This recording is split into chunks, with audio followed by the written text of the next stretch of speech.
All right, hi there, this is Jacob Nash, and in this video, we're going to be reviewing Unit 1 for Calculus. Now, the only thing that I won't talk about in this video is derivatives, because I don't see the point in talking about that and like having so much in one video. But this is going to be a long video because we have a lot to review and a lot of problems that I'm going to go through. We might skip some of them for time's sake.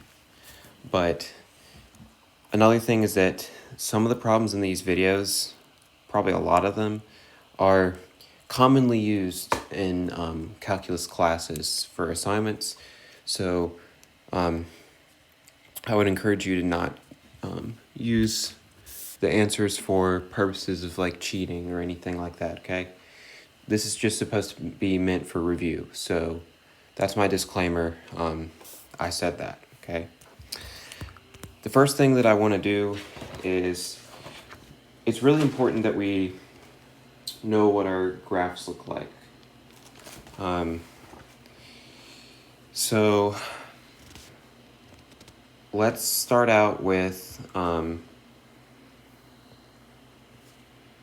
this.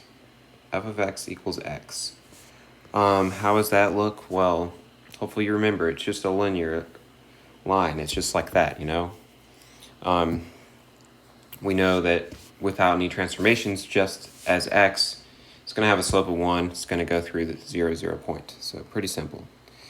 Now, how about if we put a squared on that? That's our parabola. It's going to look like that. What if we do the square root of x? And by the way that I know this, you could just memorize what they look like, but you could also just plug in any value and see what you get. So let's just try that. So 0, square root of 0 is 0. So 0, 0. 1, square root of 1 is 1. 2, square root of 2 is not something that we have a value of that we think it's like 1.41, but that's not really. Let's just skip ahead to 4. Square root of 4 is 2, so it's like this, and the square root of 3 is 9. Sorry, square root of 9 is 3. Didn't mean to say that. But anyways, it looks like this, and then it never can go over into these quadrants because not possible to have negative numbers. A negative square root of a negative number is not something that there can be, and the answer, the y value, never can be negative either. So that's why that looks like that.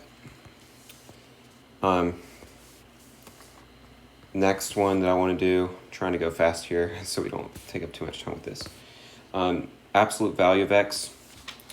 Important thing about the absolute value of x is that it can also be considered a piecewise function. We'll talk about that a little bit later, but it's basically like a v because every number that you put in, it's just like a linear line, but every number that you put in has to be positive. So instead of this for the normal linear, it's like, oh, flip that thing up because it can't be negative. That's the thing that the absolute value does. So, you know.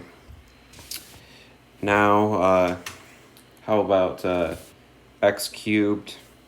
That's our kind of snake guy because that can go negative, unlike the parabola. Because anything squared is positive always, but anything cubed is not positive always. Then our e to the x, that's our exponential. Our exponential essentially has a horizontal asymptote right here, and it goes through the point 0, 1 like that. So after we're done with these like previews, we'll talk a little bit about transformations because that's also what you'll want to know. That's kind of supposed to be considered a prerequisite. So if you need more detail about this, in case you don't know, I have videos on every possible topic you could think of. So like for this kind of stuff. So you can search it and then you can find it.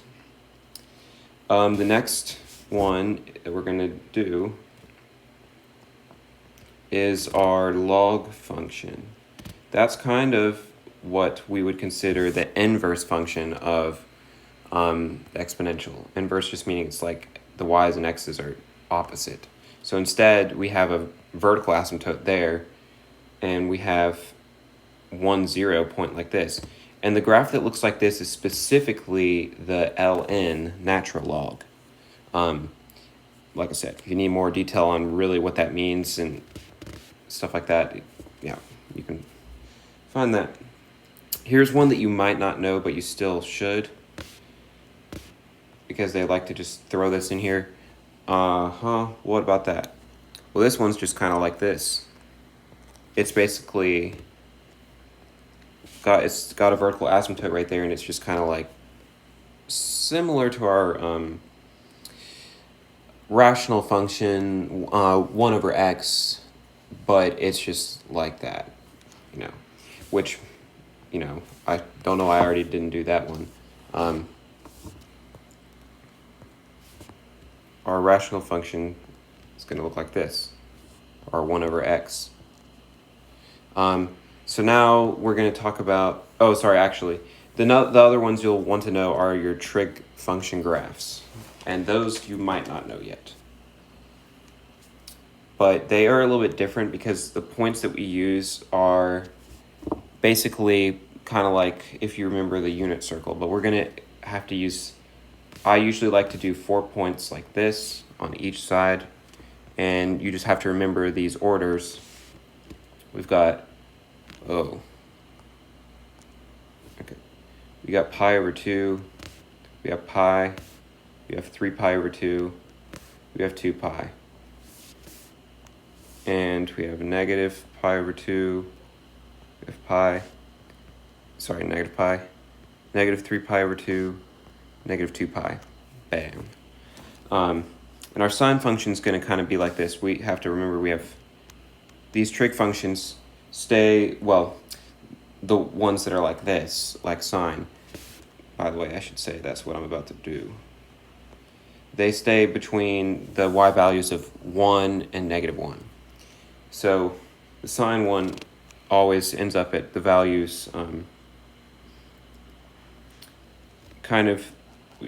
we have one here, we have one there, we have one there, like just every other one, like this.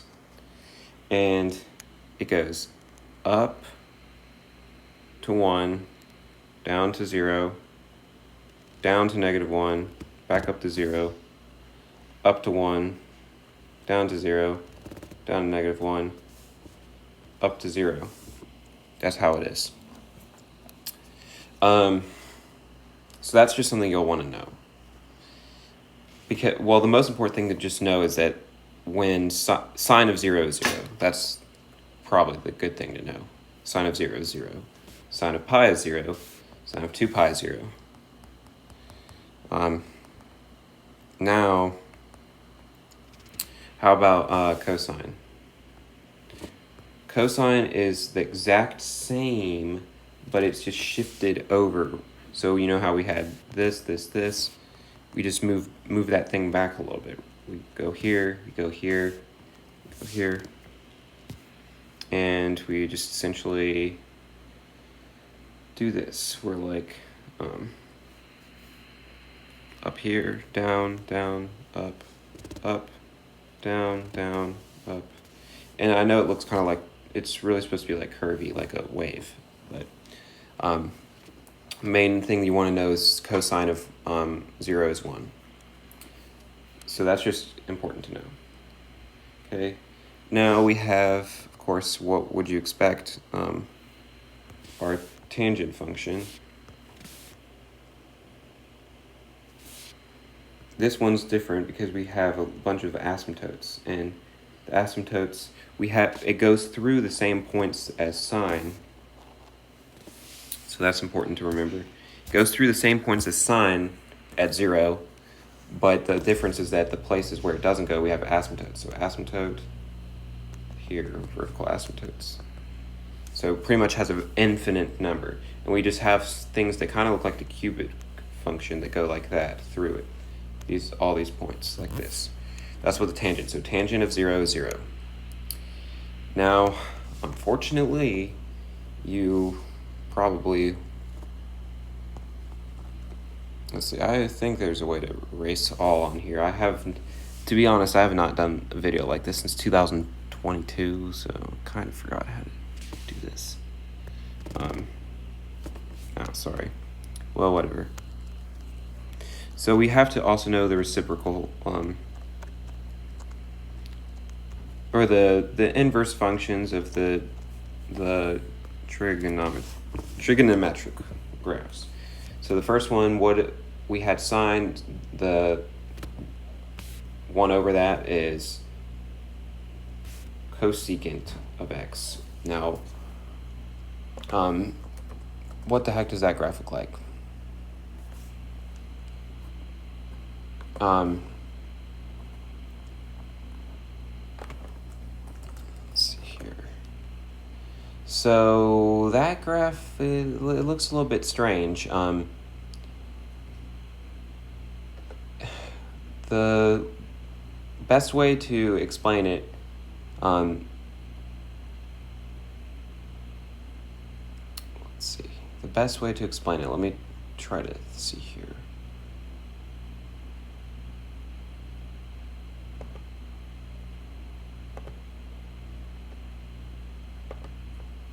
It's a really weird, but you kind of just need to know a general idea of what it looks like. So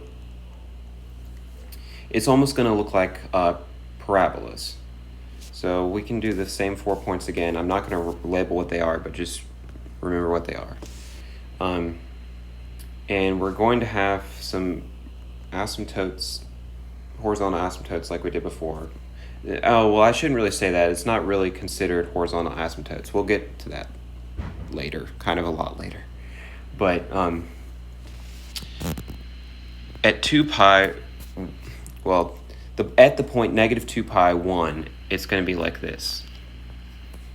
At the point negative pi over 2, negative 1, it's going to be like this. I have no clue why it does that sometimes. 3 pi over 2, negative 1, pi over 2, 1. So that's kind of what it looks like. So that's not very common that you would need to like use that, but you just never know. Like they can throw almost anything at you. And for time's sake, I'm not going to do the other two, secant or cotangent. They're not as common that you would see, but just in case, you might want to look into that. All right, so that's kind of what we wanted to know. But the last thing that I'm going to say is this. I already touched on this, but it's very important to know at what point are these 0. So sine of x is 0 at 0. So is tangent. So these are actually going to be the same. The graphs obviously don't look the same, but sine and tangent are actually 0 at the same places. So also negative 2 pi, pi, negative pi, 2 pi. So, but cotangent, like I said, cosine is always shifted, so it's 0 at negative 3 pi over 2, negative pi over 2, pi over 2, 3 pi over 2. And obviously, you know, these graphs continue, so you would know, oh, also 5 pi over 2, etc., you know. So that's the last thing that I'm going to say about graphs. Now let's actually get into the content. So I told you it would be a long video, but if you want to know everything that you'd like, that you want to know, so we're going to get into some actual questions, but right now I'll just briefly review the content. So limits. The basics of limits. We know that what is a limit again? The basic way of explaining it is what does it look like the graph's going to do when it approaches a point. So if we have something like this, as the graph approaches the x value of 2, what does it look like it's approaching? This value of y value of 1. But does it actually? No, because there's a hole. Sometimes it could actually. But obviously we know that there can be different things. We can have holes, we can have jump discontinuities, we can have a lot of things that change these limits. But this is only supposed to be reviewed, so right now I won't get into the specifics. But the limit, the correct way to write it is this. It's going to be something like this. So as x approaches a certain value, this is what value it seems like it's going to. I always say seems like it's going to because, like I said, sometimes not actually does it approach that value.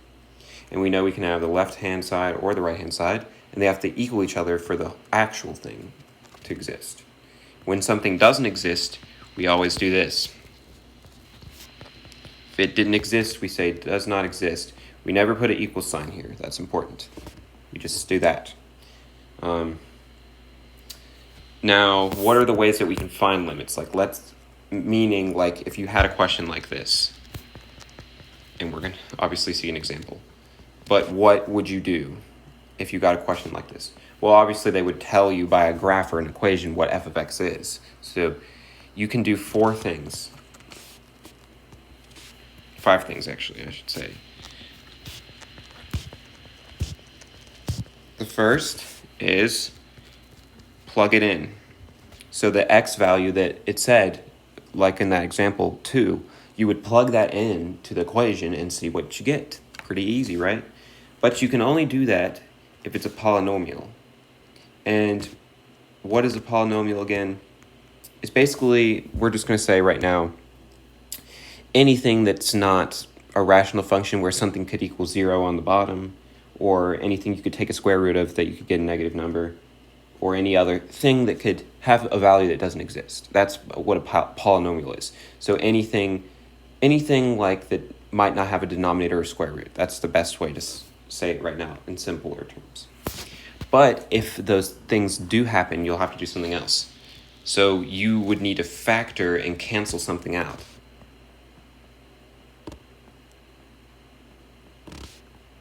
Factor and cancel something out if you see something like this, like, oops, I tried to plug it in, but I got a 0 on the denominator.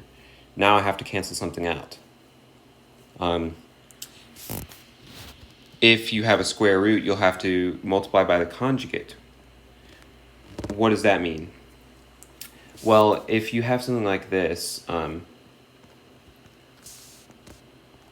the conjugate's going to be this.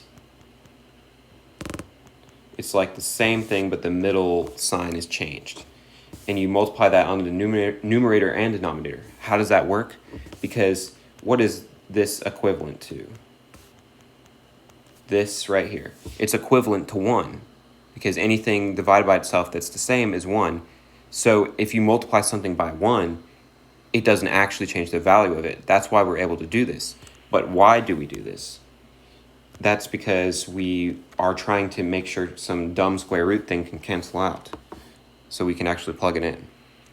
But for 2 and 3, there is something important. When you cancel it out, you have to make sure that you mention that that value doesn't exist. So we'll get to that. I'll have an example. Otherwise, you might have to do the squeeze theorem. We will definitely talk about that, but that's what you do if the others don't work. It's like, man, I can't even do that.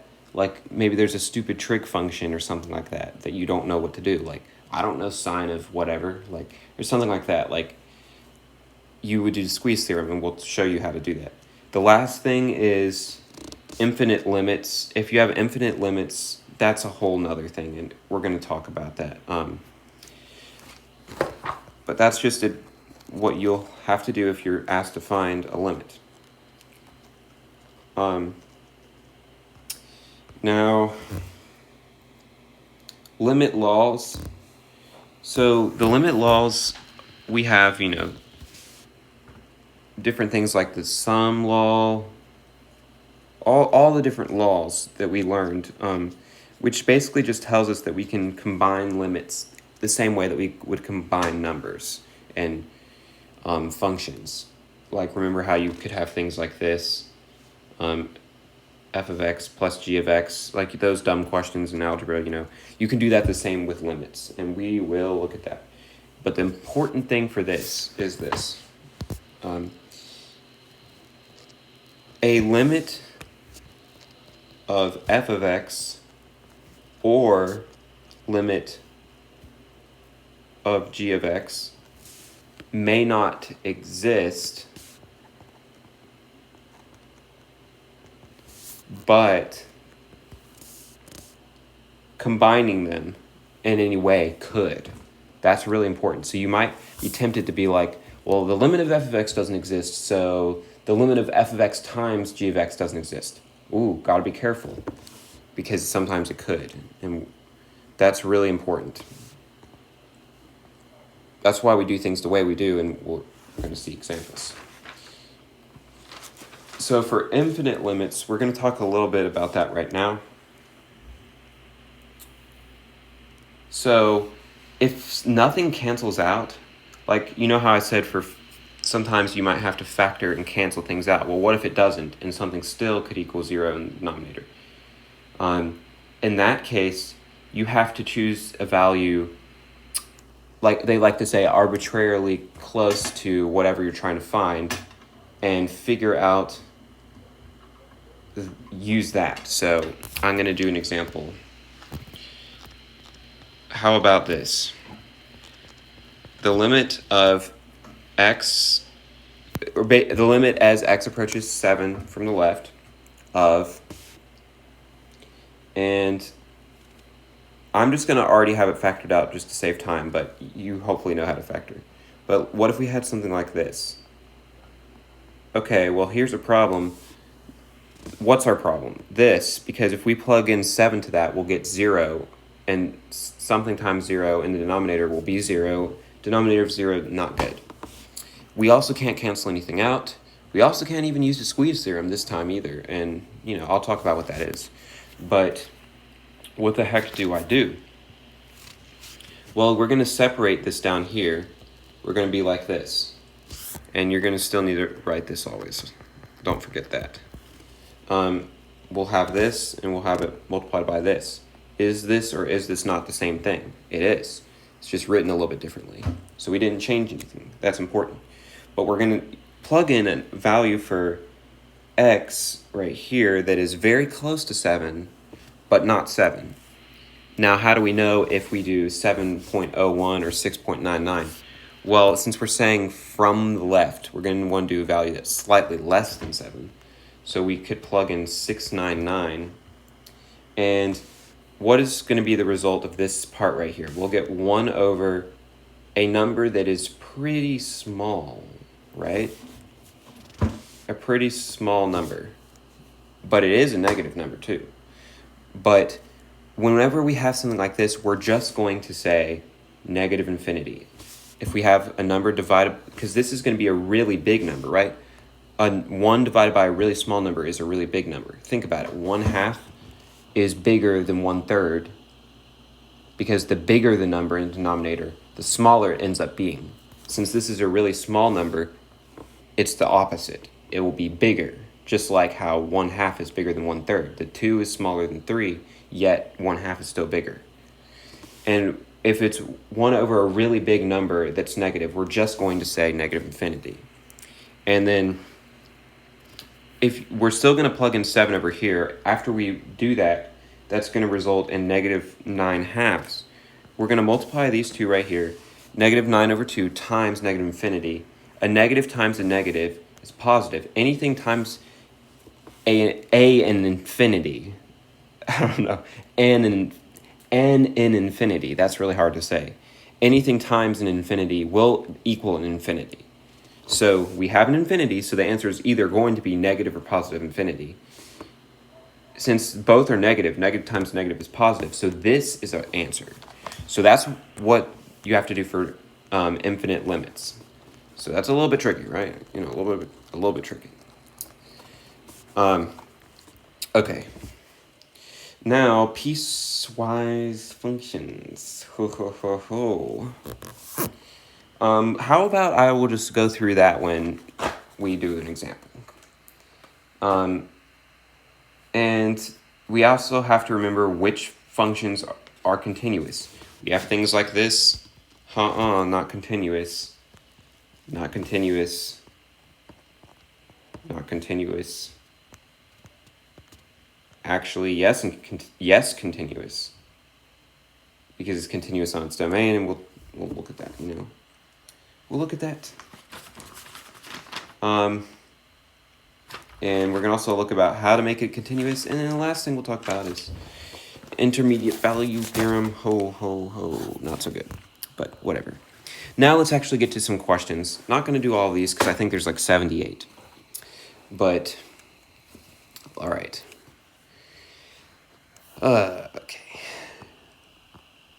What is this problem trying to say? You'll get some dumb gibberish problems like this, Okay, we write, and let's just say this because we got to know how to say it, even though you never have to speak during the test or something.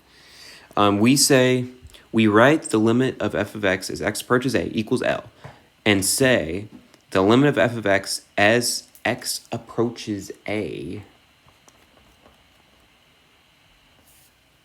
is equal to L if we can make the values of f of x arbitrarily close to L by taking x to be sufficiently close to a. So we're saying the values of f of x are very close to L if we take x to be close to a. That's kind of what we're saying.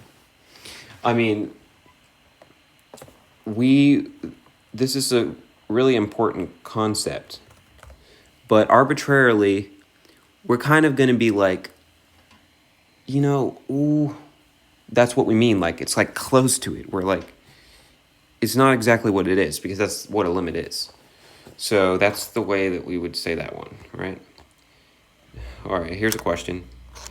Which of the following functions has a vertical asymptote at x equals -2? Well. First choice. What does this dumb thing look like? How about we just try to draw a little graph so we can kind of think about it.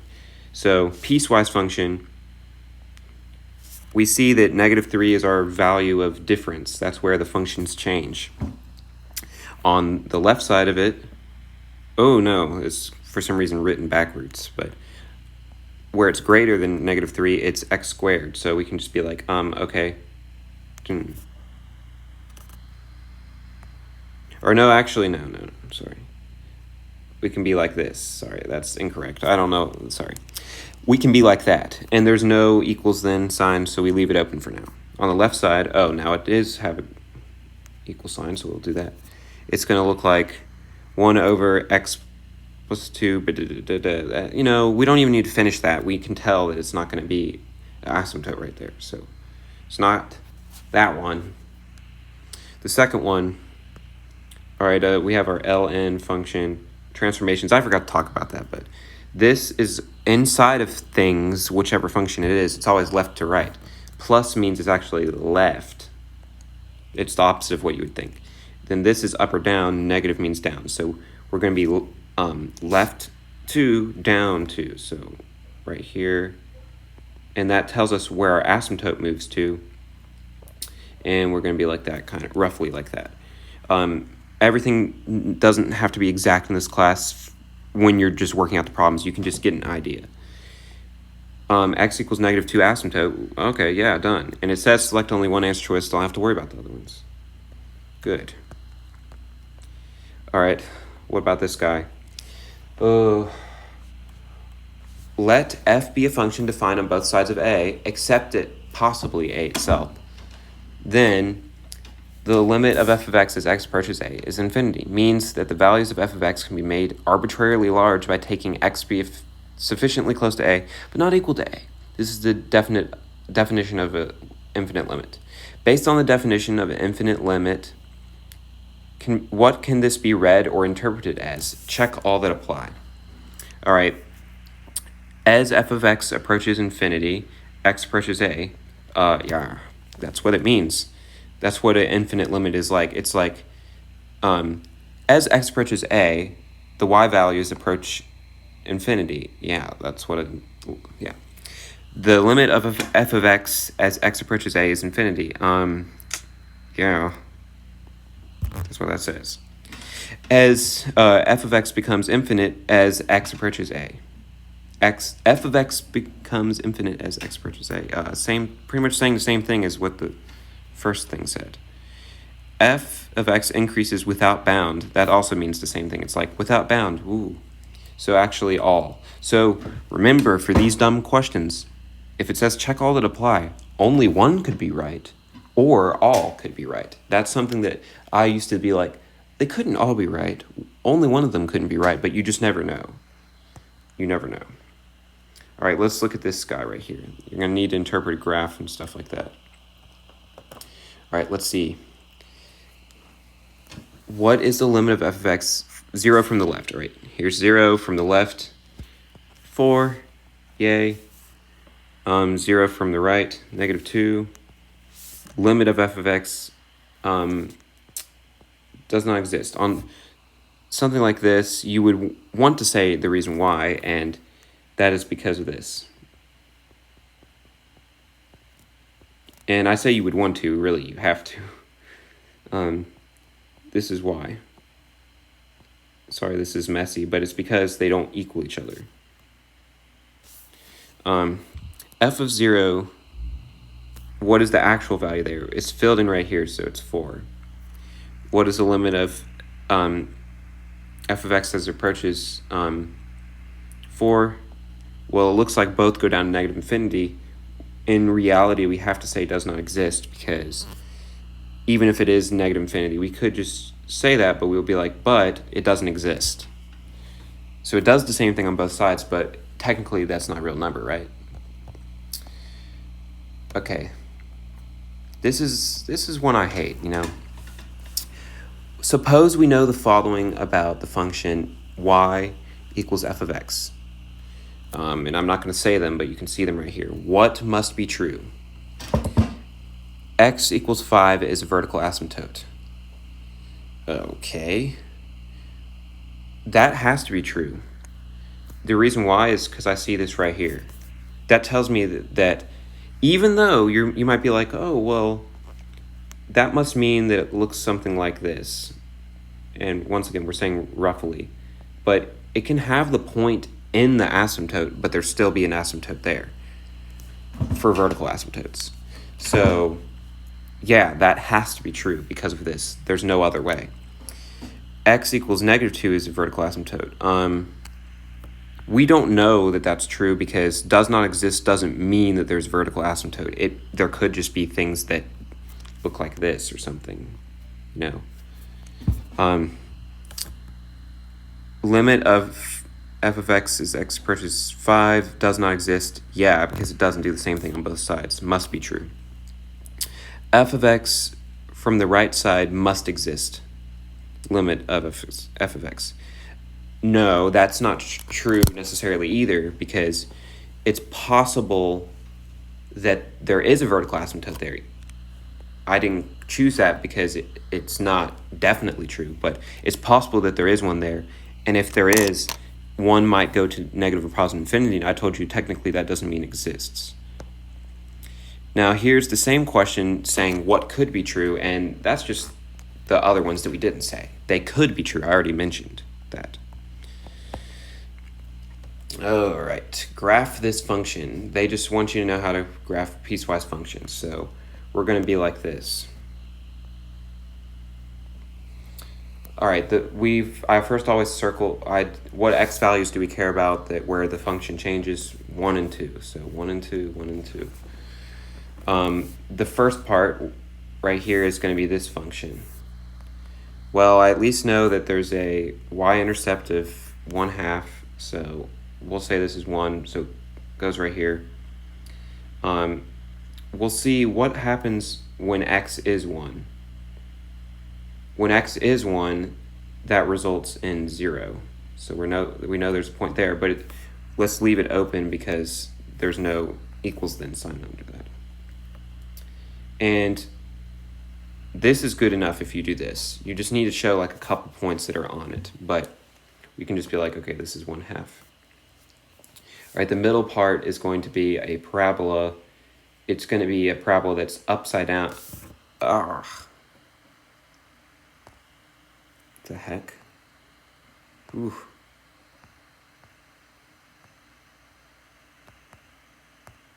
I don't know why this thing's so finicky sometimes. It's going to be upside down parabola because of this negative. All right, it's erasing, instead of what I just wrote, something that was before. Okay. This means right 1, this means up 1. So the vertex is going to be here. Fill that in. And it's going to be it's going to go right here, because if you plugged in 2, you would get 0. And so it looks like that. And then the other part is this ln. And this means right 1, up 1. So it's going to be 2, 1, because that means technically there's a vertical asymptote here, but we don't care because that's not the part where the function exists. And oh my gosh, I'm sorry. I don't know why that keeps happening. So it looks like that. That is our piecewise function. Right. Not going to do that one because it's the same process. Like I said, I will have to skip some of these. We're not going to do that either because we already kind of talked about how that works. All right, we will do this one though. Okay. For the function h whose graph is given, state the value of each quantity, or does not exist if it doesn't exist. All right, let's start with a. -3 from the left is 4. -3 from the right is also 4. -3 in general is 4 because both of them were. H of -3 doesn't exist because of that open circle right there. This thing is really not working well right now. 0 from the left, 1, 0 from the right, -1, 0 in general doesn't exist because they weren't equal. H of 0, it's filled in right there, so it's 1. X approaches 2, it's 2.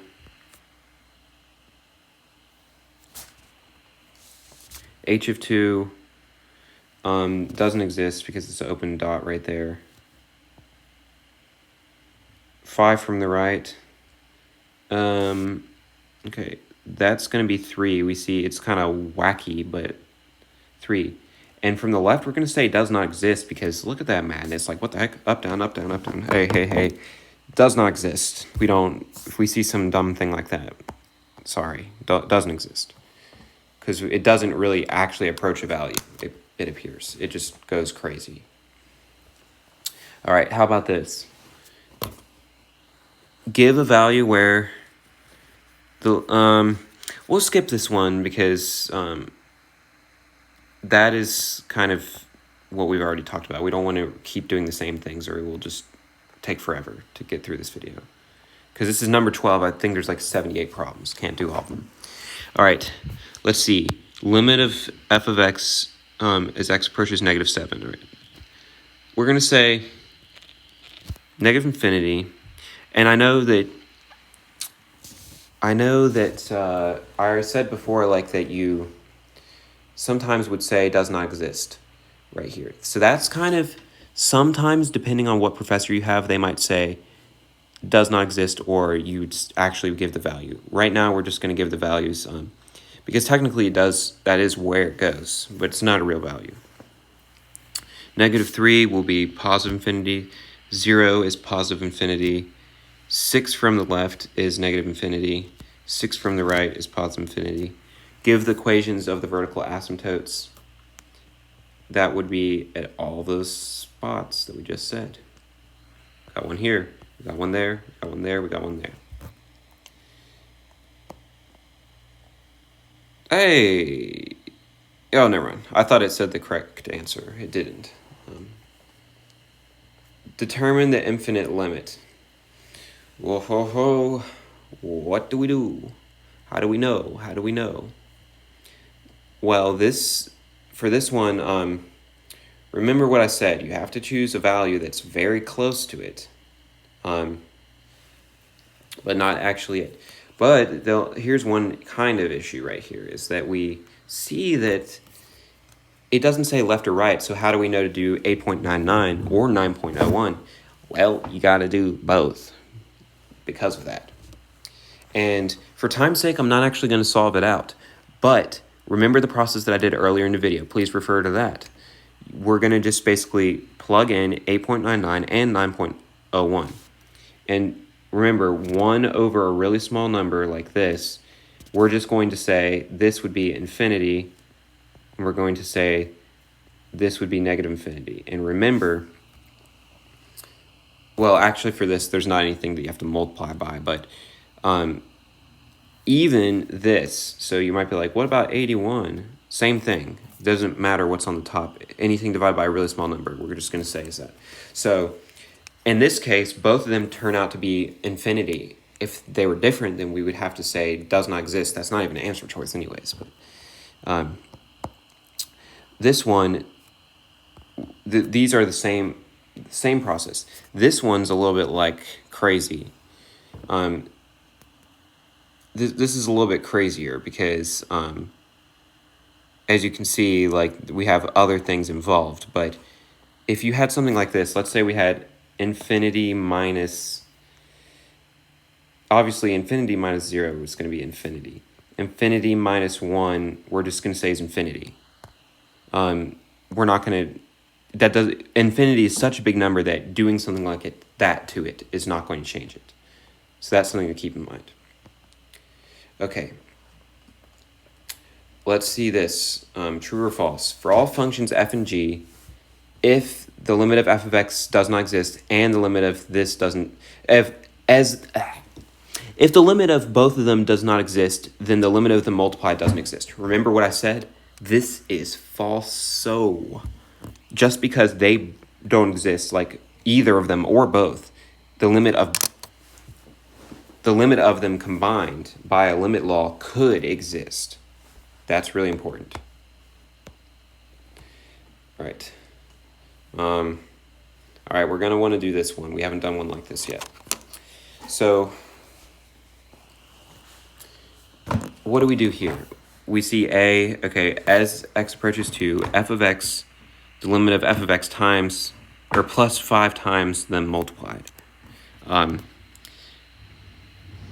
You would want to formally write it out with all, like writing this by it all, but when it's, for time's sake, I'm not going to do that because I don't really have enough space or time to do that. But we're just going to look at what they are, okay? So what about f of x as x approaches 2? That's 3. So we're going to say 3 plus 5 times, and we'll just say, okay, we have 3 already, we know. And then here's 2. So that's going to be 15 times 2, 30 plus 3, 33. G of x as x approaches 0 is 0. F of 0 is negative 1, negative 1. All right, them divided by each other as x approaches negative 2. F is going to be 1. G of x is going to be 2, 1/2. Not too hard, right? But just remember, if you were like, oh, it doesn't exist, like, for example, right here, doesn't exist, possible that them combined could exist. Suppose you want to, this question is basically saying, suppose you want to find this limit, what the heck do you do? Because we have something dumb. But we actually have two things that are dumb. This and this. Actually, well, no, yeah. Both are dumb because if we get a negative number in here, not so good. Actually, that doesn't matter, though, because what we would be trying to find is 3. But what's really bad is here, because that would be 0 in the denominator. What do? Multiply by the conjugate, and it's saying which one is the conjugate. We know that it has to be the same on top or bottom, because that's the point. It has to be 1, or so that we're not changing the value. Not that, not that, not that. Now, which one is it going to be? It's got to be the reverse sign here. So this. That's what the conjugate is. Just has the sign changed. All right. Suppose we wish to evaluate that. Which of the following is true? Read carefully and select all that are true. Okay, this is a kind of hard one. This is kind of hard one. Limit as x approaches 2 from the left. It's going to be this. We take away the absolute value sign. It's saying because this is this for x is less than 2. Now, is that true or is that not true? Well, we at least, one like this, like the way that I see it is, the first and second choice are the same, but the only difference is this. So there's no way they could both be correct. But both are not correct. So we know that the two of them couldn't both be correct, but neither one is anyways. That is not the way that we do it. Like, so we're kind of going to say that this first part is true, but the justification for it is not, because this is a piecewise function. Remember I said absolute value is piecewise function, so you should always know that. So we should know that those wouldn't be true because their justification isn't correct. This is correct justification. So both of these, the third and fourth, have correct justification, but the first part is not correct for one of them. Which part is not correct? Or which one is not correct? It's the last one. This third one is, because this is going to be true for when x is -2, because we don't know exactly how this is going to look, but we're going to just kind of say, okay, it's going to be somewhat like that. And it's not going to be negative for the part that we're thinking of. Like, we're saying 2 from the left. 2 from the left is right here, so it's going to be this part. So, actually the graph wouldn't look like that. That's I'm forgetting about the division part, but we don't know what that looks like. We haven't learned that. But looking at this piecewise function, we could be like, that lines up. This part down here doesn't even line up, because this is for this part saying 2 from the left is this. So then how would it be that? So I hope that made sense. But you kind of just, if you don't even know, you just see what they have there. This tells you that it's right. We already know, okay, why were the first two wrong? Incorrect justification. Why is this last one wrong? Well, even if you don't really know why, you can say it doesn't even line up, because 2 from the left, this is the equation that we use, 2 from the left, to define this function. And so why would it be negative? Because that's not what it says. All right, how about this? Suppose this is kind of going to be, this kind of looks like a squeeze function, doesn't it? Suppose 2 is less than or equal to f of x, which is less than or equal to x squared minus 4x plus 2 for all values that x is not 2, which must be true. All right, the first one, the limit of f of x as x approaches 2 equals 2. Correct. How do I know? How do I know? How do I know? Well, if you plug in 2 to this, what happens? We get 4 minus 8, -4, plus 2, -2. Guess what? Those are the same. By squeeze function, the middle thing has to be the same too. The limit of it. So that's why that one's true. F of 2 equals 2. No way to know what f of 2 actually is. So squeeze function doesn't tell us that. Squeeze theorem doesn't tell us that. It only tells us about the limit will be equal to something if the things beside it are. So not true. The limit 0, I mean, we don't know anything about that. We'll look at it. Yeah, so that, once again, it's so stupid it says select all answer choices and only one was correct, but that's just how it goes sometimes. All right, this, which must be true. Okay, I'm going to skip that one because that's kind of like the last one. But that's what squeeze theorem is kind of telling us. Which of the following limits requires squeeze theorem and cannot be solved using anything else? This one can, because if you plug in 0, we know what cosine of 0 is. We know that it is going to be 0 because x would be 0 multiplied by that, so not that one. This one, yes, because 1 over 0, we don't want that. So that's why that one is. This one down here, the third one, no, because we know what cosecant of pi and cotangent of pi is. Well, at least hopefully we know. The last one, once again, we're going to get a stupid thing, 6 minus 6, 0 in the denominator. That's how we would know we would need it. We're not going to do this one right now because I kind of... Well, here's the only one I'm going to do is E, because we already know we touched on the last ones. But I'm going to do E because it's important.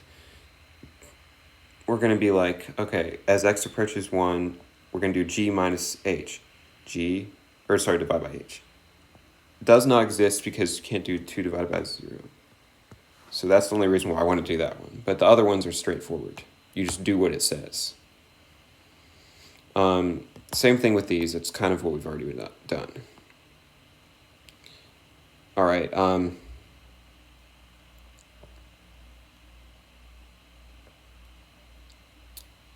So this is a fun one. Not really. It's not fun.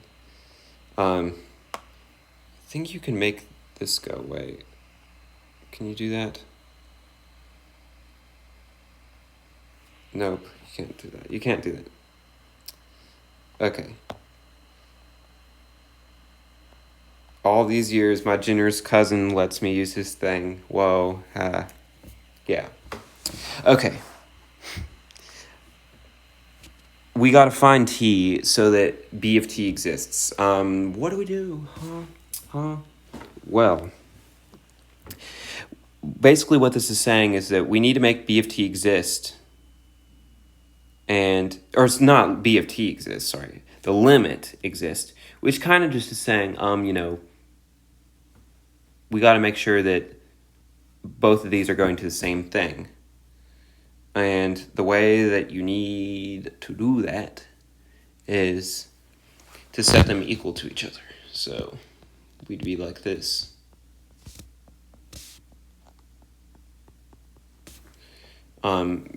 Because the limit from both sides has to be the same. You know how to do algebra, hopefully. And ultimately, what we would have to do to find c, it would end up being 31. But that's what you have to do. We have two variables there. And what you have to do is plug in 5 for t. So that's what you do. Plug in 5 for t, and then find c. And the answer is 31. Evaluate the limit if it exists. Okay, we can do this. We can do this one. So the first thing that I'm going to do is I'm going to try to plug it in. And already I would know that would mean 0 in the denominator. So I can't do that. So I will factor.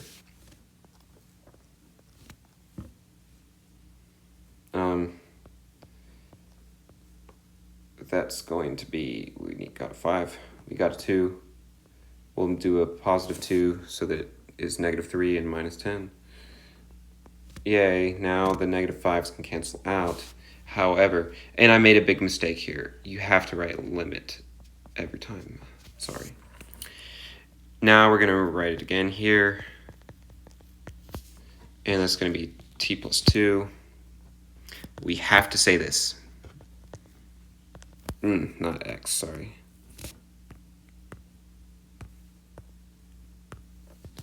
T does not equal 5. Have to write that, have to write that, have to write that, have to write that. Now we plug it in, 7, yay, done, bye. You would pretty much do the same thing there.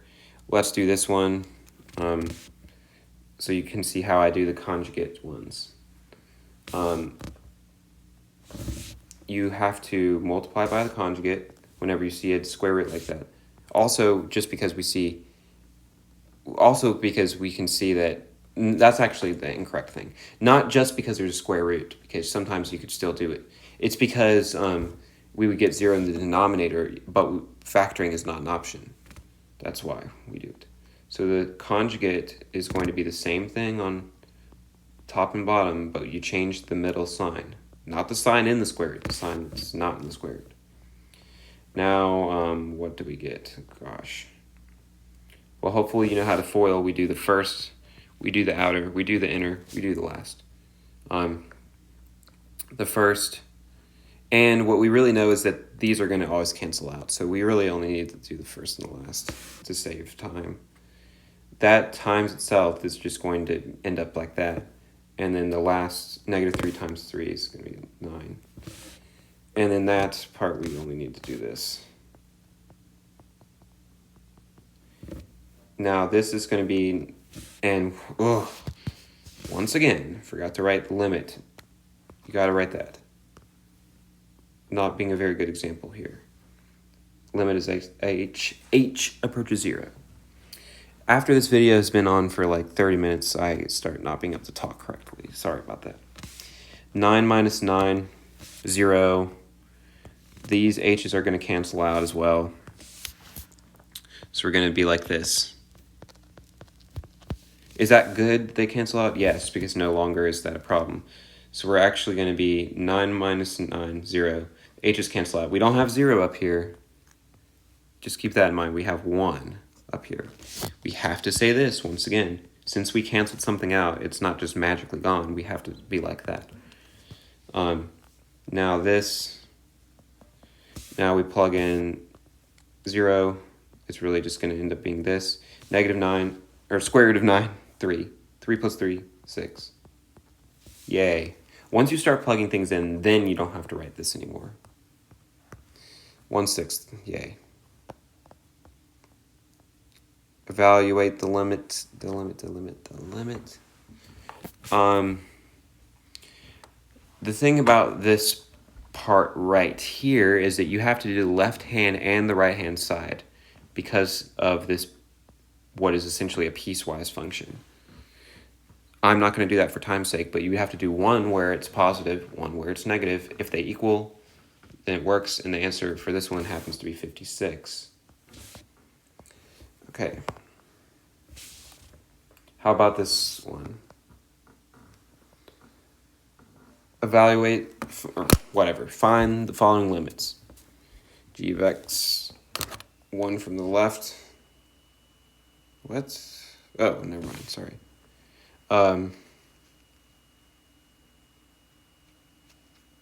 Once again, how you might first be like, how is that a thing? Well, it's because of this absolute value. So you'd have to do one where it's positive, one where it's negative. And if it's positive, then we get this.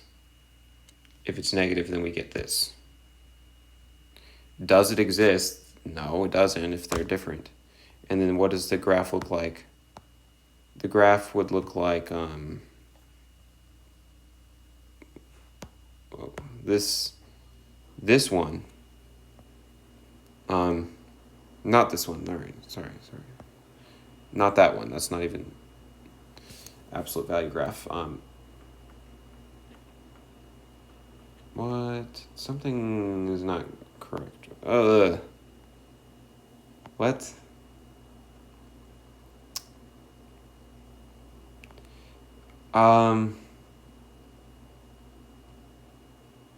Oh, I don't know. I'm sorry. That's the answer. I don't know. For some reason, on what I was looking at, it was not on there. That's why I got confused for a second. But that's the answer. This one right there. Okay.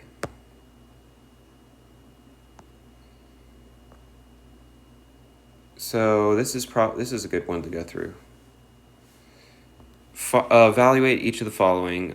If it does not exist, please enter does not exist. Whatever. This is not a typing thing, so. But that's what we'll say. All right, 1 from the left. All right, here's the function that we use for 1 from the left. It just is x, so you just plug it in 1. 1 in general.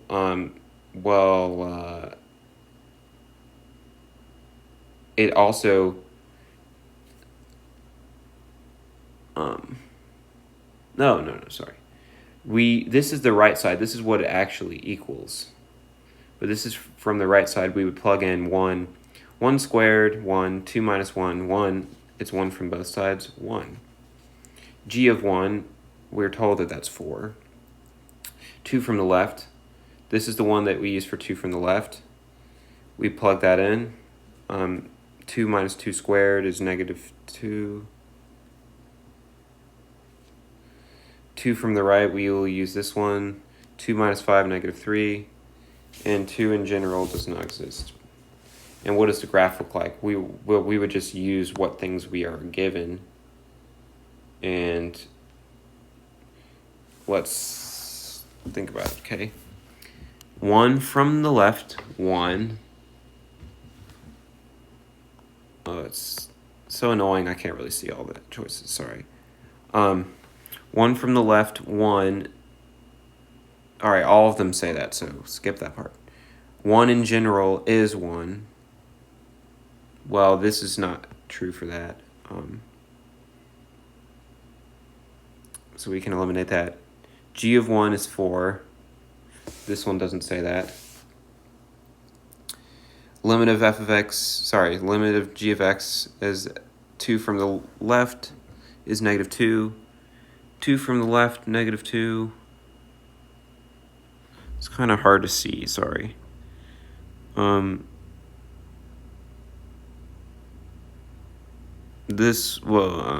only down to the middle two. Both say that, so 2 from the right is negative 3.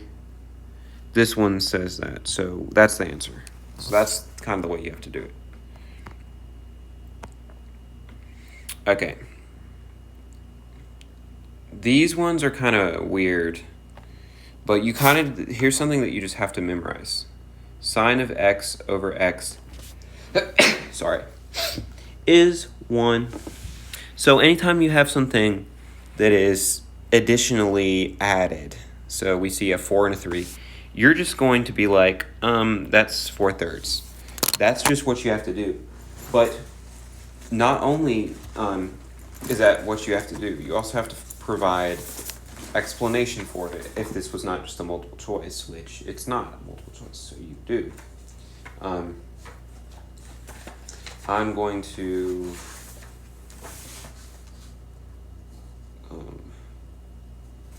so just give me 1 second. I'm going to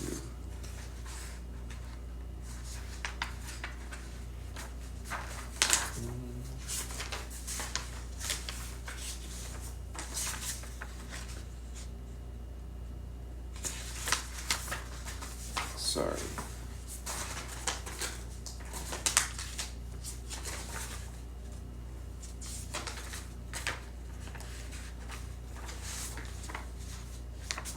I don't know why I'm not finding the thing that I was trying to do. I had a specific way that I was going to say it. Oh, here we go. So, you have to do this a kind of funky way. So first, how would we justify our answer? We can't just say that. I told you the shortcut, what you can know, but you have to know why. So we're going to first want to at least write this. We're going to be like, well,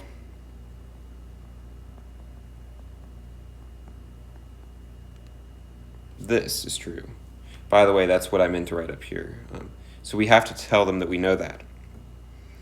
Now, we're going to have to also do a thing that's, here's kind of a little bit interesting. So we're going to have to be like, u equals, we'll just say 4x. As x approaches 0. If that's true, then we're gonna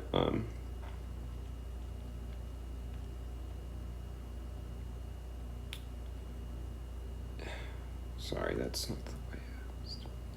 We're just gonna say we know 4 of x, we'll do 4 of x equals u as x approaches 0. 4 of x as x approaches 0 is going to be 0. So we're kind of basically saying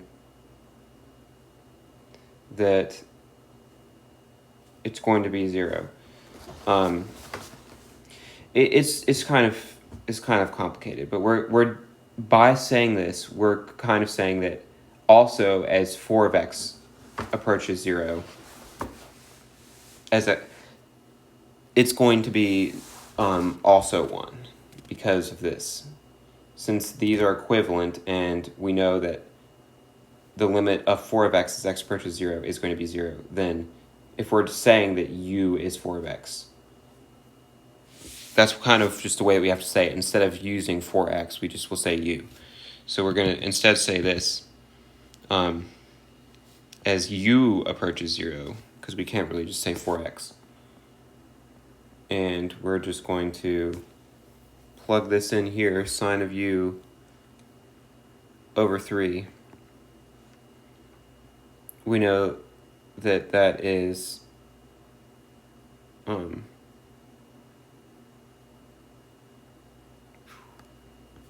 okay, I'm sorry. This is not... I did something wrong down the road. I apologize for that. So we're just going to, for the time being, not do that one, because I must have done something wrong. That is the correct answer, 4/3, but my justification for it was not what you do. So I'm sorry about that. We're going to have to skip that right now. Okay. Let's see if there's anything that we will want to do now.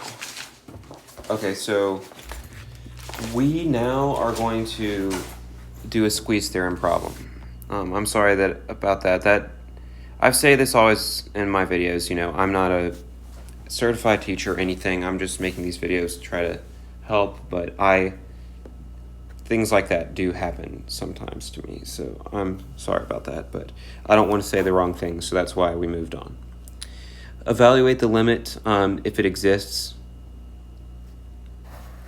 So we see something like this. If we had 0 plugged into that x, we would have a problem. This is why we know that we either have to factor, can't do that. Conjugate, can't do that. Infinite limit thing, can't do that. That's not even applicable. So 0. So squeeze theorem. What we always start out doing, I already made a video on this recently, but we just do this. We're going to be like, I know this is true. It has to be. That's what sine functions do. Doesn't matter that we have a pi over x. That's what they do. We have to make this the same as this. We have to do the same thing on both sides. We're going to be like, okay, I skipped a couple steps here, but that's what we have to do. We have to make sure it's the same on both sides.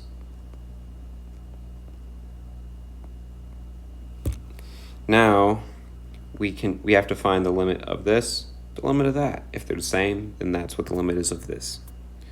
Left out 1 right there. Limit of this, just to save time, okay, we plug in 0 there. 0 squared minus 1. Hey. Once again, that's not any different, so that means that's what the limit is of this. And we always have to say by squeeze theorem. And of course, you would actually have to show your work, unlike I did, and write the limit part every time. Already have done one like that.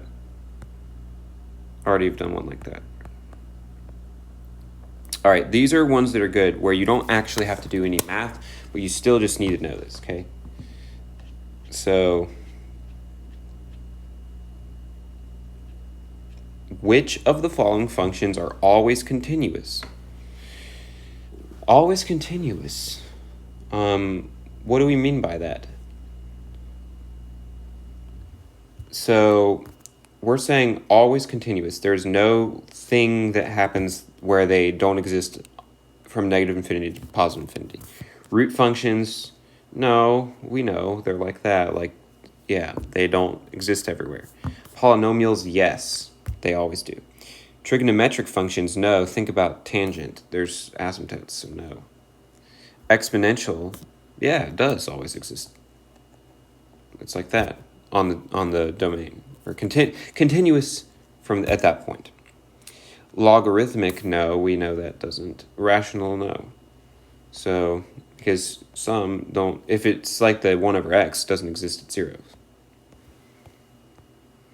We can use intermediate value theorem to show that a function f never achieves a particular value. All right, I haven't talked about that yet. This is false. It actually is one of those things where it can show us the opposite, but that doesn't mean that it shows us the contrary. So it can show us that it does achieve a value, but it can't show us that it doesn't. So let me talk about what that is right now. The intermediate value theorem applies if 3 things are true. If f is continuous on a given range, given interval a, b, if n is between f of a and f of b, where n is just any y value. But f of a is not equal to f of b, so that of course means that n is between them, right? If were the same, then that's not how it is.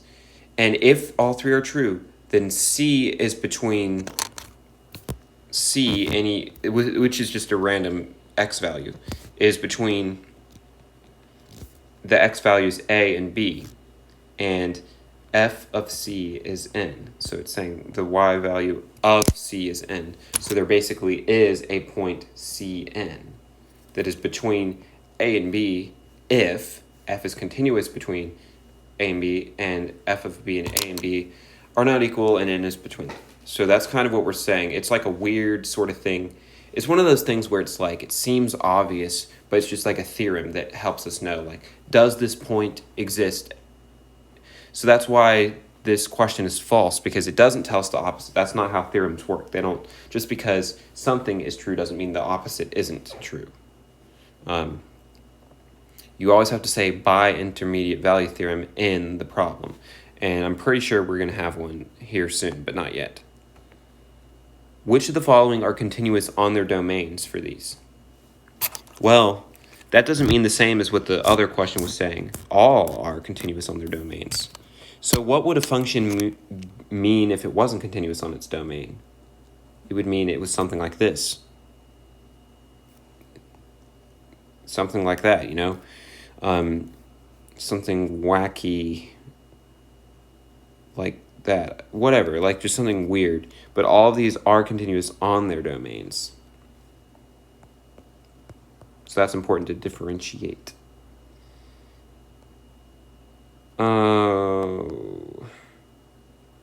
That we don't really need to talk about that right now. That's not really significant.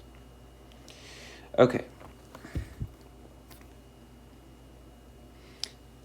Use this graph to answer the following question. Is f continuous at x equals 2? No, it's not, so we can already erase that. Sorry, I just showed you the answer. That's not true. No, it's not continuous because it doesn't exist. That's the answer. Yeah. But no, f is continuous because, yeah, well, that's the reason. So we don't even need to go any further. I mean, so.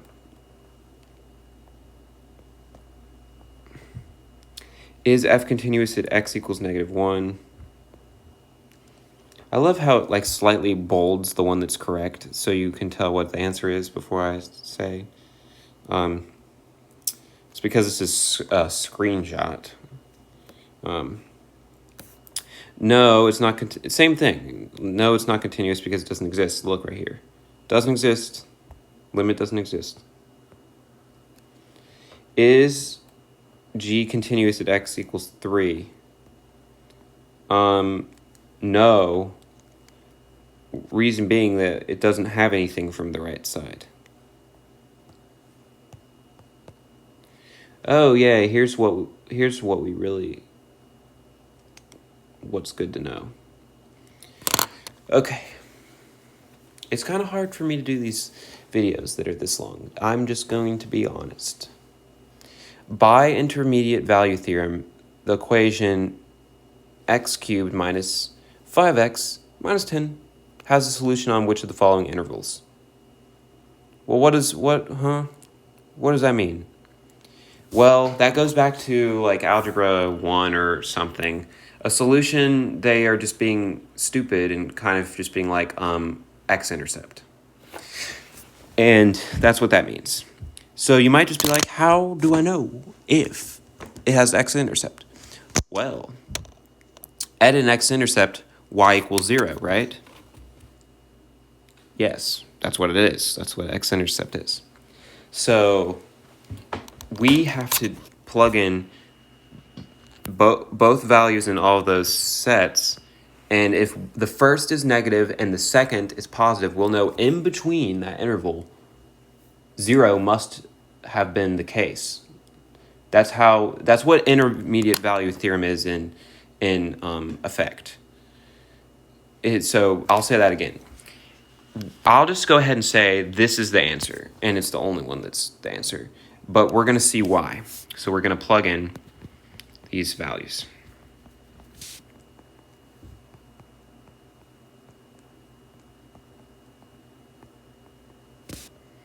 All right, so 2 cubed, 8, minus 10, negative 2, minus 10, negative 12. 3 cubed, 27, minus 15, 12, minus 10, 2. Guess what? 1 is negative, 1 is positive. So in between 2 and 3, hey, there must be an x-intercept. Or a solution, as they like to call it. Just be dumb. So that's why that's the answer. And the other 3, you would find either both are negative or both are positive, so you know that there couldn't be 0 in between it. Now, what I just said is actually not true.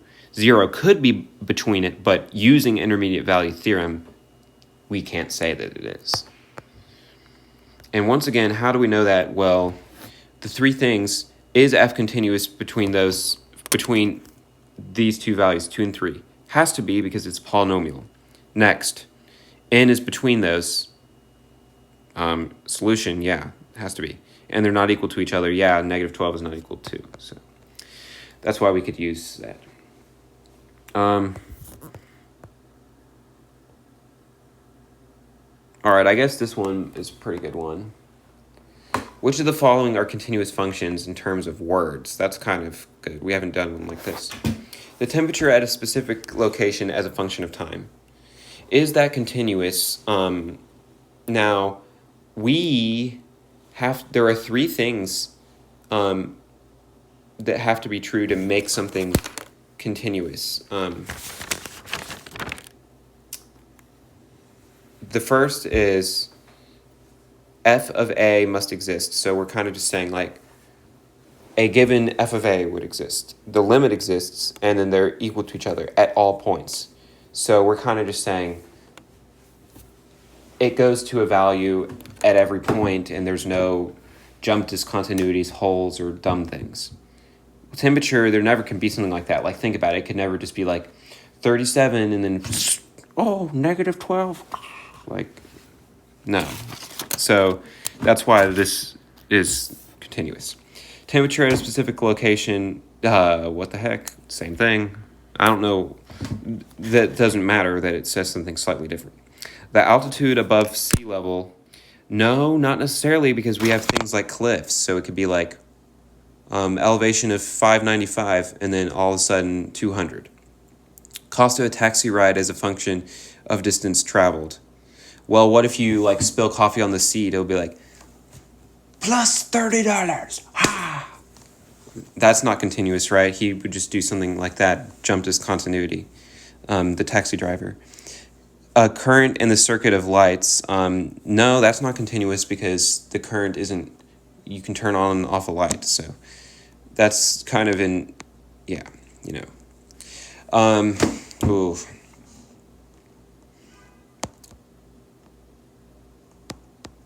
Skip some of these. We're going to skip some of these. Oh, I don't like the ones like this. These take such a long time, but we got to do this one. Number 54. Find the values of A and B that make F continuous everywhere. Well, actually, I think we have another problem that's like this that I'm going to do instead because it has more room.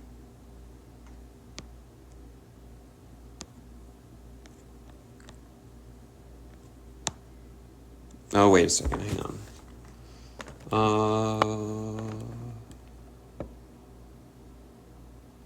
I'm trying to make sure I'm doing the right one. Yes, I am. Okay. We're going to do some of these, okay? We're going to do some of these. Find the values of A and B that make this continuous everywhere. All right, so this is one where you're going to really want to pay attention because this is going to take a long time, but it's what we got to do. So first of all, what is the question asking? We're trying to find A and B. We're going to figure out what values they are that makes it continuous everywhere. We know what a function means to be continuous. I already said we have to have an f of A exist everywhere. We have to have a limit of f of A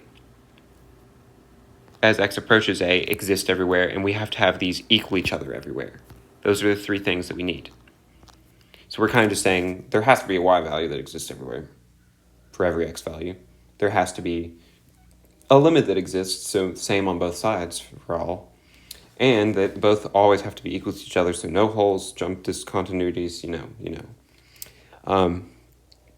Well, first of all, we're going to have to figure out if all three functions are continuous. Let's see if they are. Well, the first guy right here, it's not, unfortunately, because if you factor that out, or, well, if you plug in 2 to it, then you get a 0 on the denominator.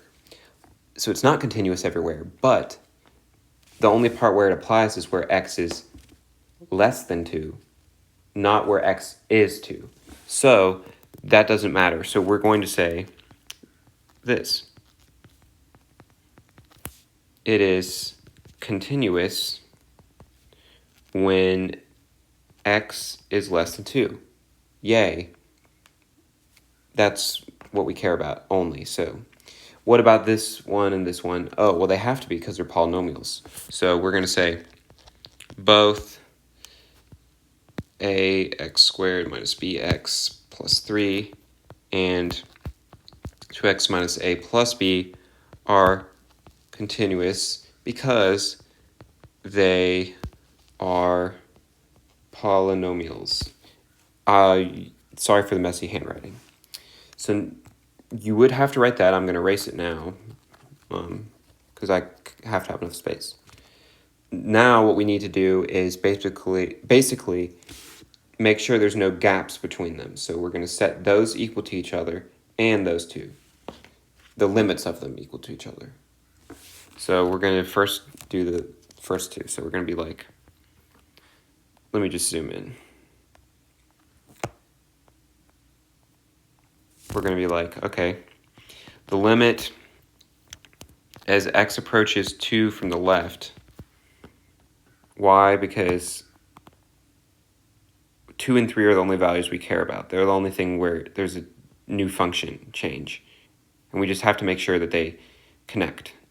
The part from the left is this, the x squared minus 4 over x minus 2. So we're going to be like that. We're going to have to say, okay, you know, it's equal to x approaches 2 from the right, and then we'll use the other function for this. Ax squared minus bx plus 3. All right, and then we're going to have to be like, okay, we got to factor difference of squares.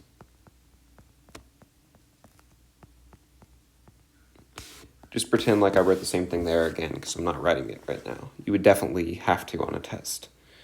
We're going to be like, okay, yay, those cancel out. And we're going to be like this. But we're going to say this. Sorry, does not equal 2. We have to say that. Now, once again, pretend like I wrote that again. Now we plug in our values. Yay.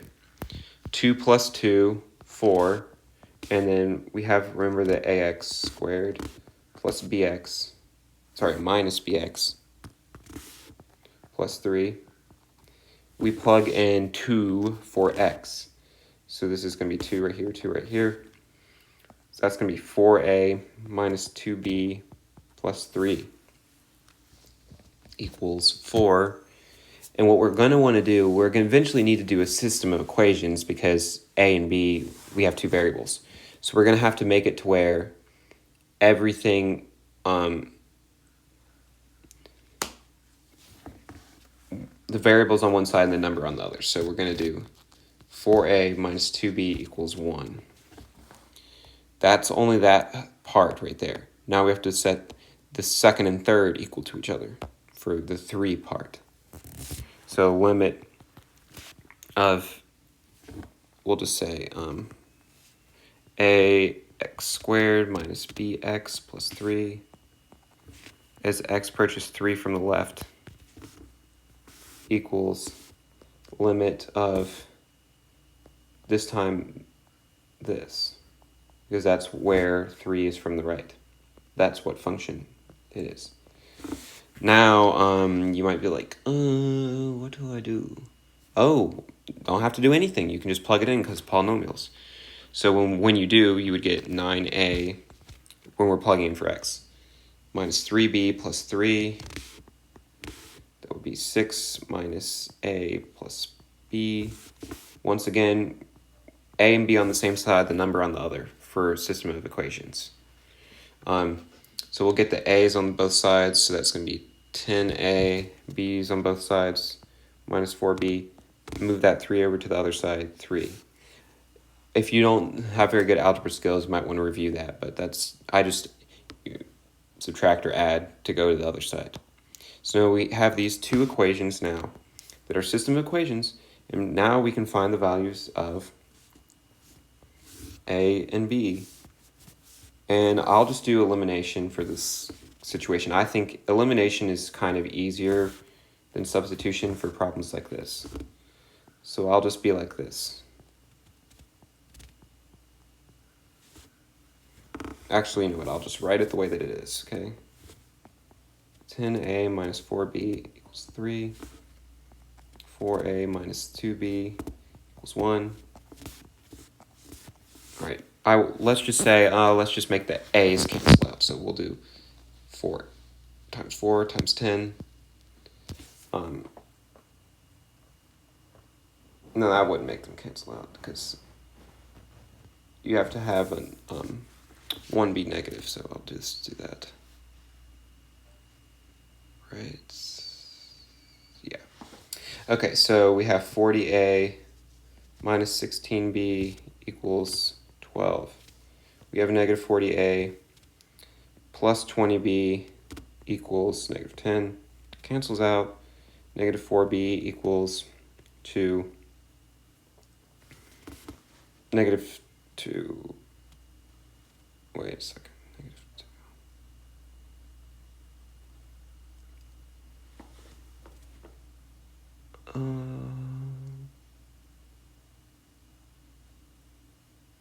Oh, no, that's a positive 4. Positive 4. Okay. B equals 1/2. 2 over 4, 1/2. Now we just plug this into this. So 10a minus, now we have negative minus 2 equals 3. 10a equals 5. A equals 5 over 10, which is 1/2. Yay, yay, both are 1/2. But that's not really our final answer. We would need to say this. f of x is continuous on negative infinity to positive infinity if a equals 1/2 and b equals 1/2. Yay, that's the answer. So that's why I wanted to do one like that, because that is kind of long.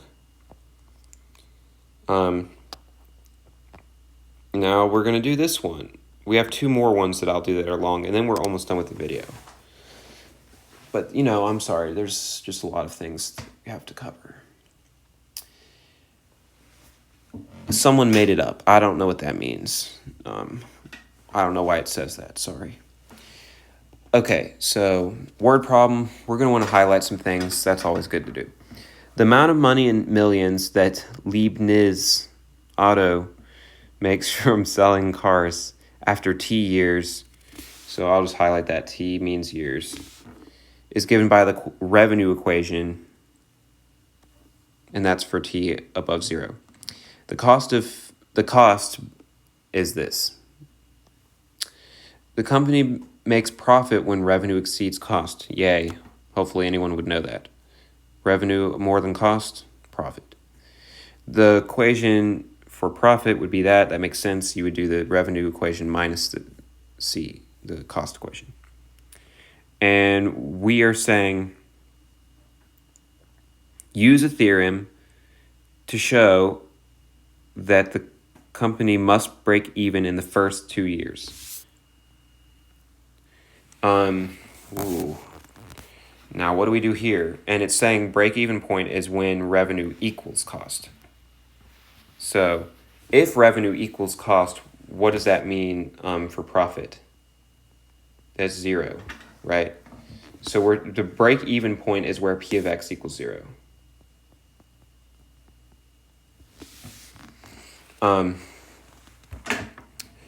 Now the IVT, we have 3 things that you always have to write. IVT. If f is continuous on a given interval a, b, and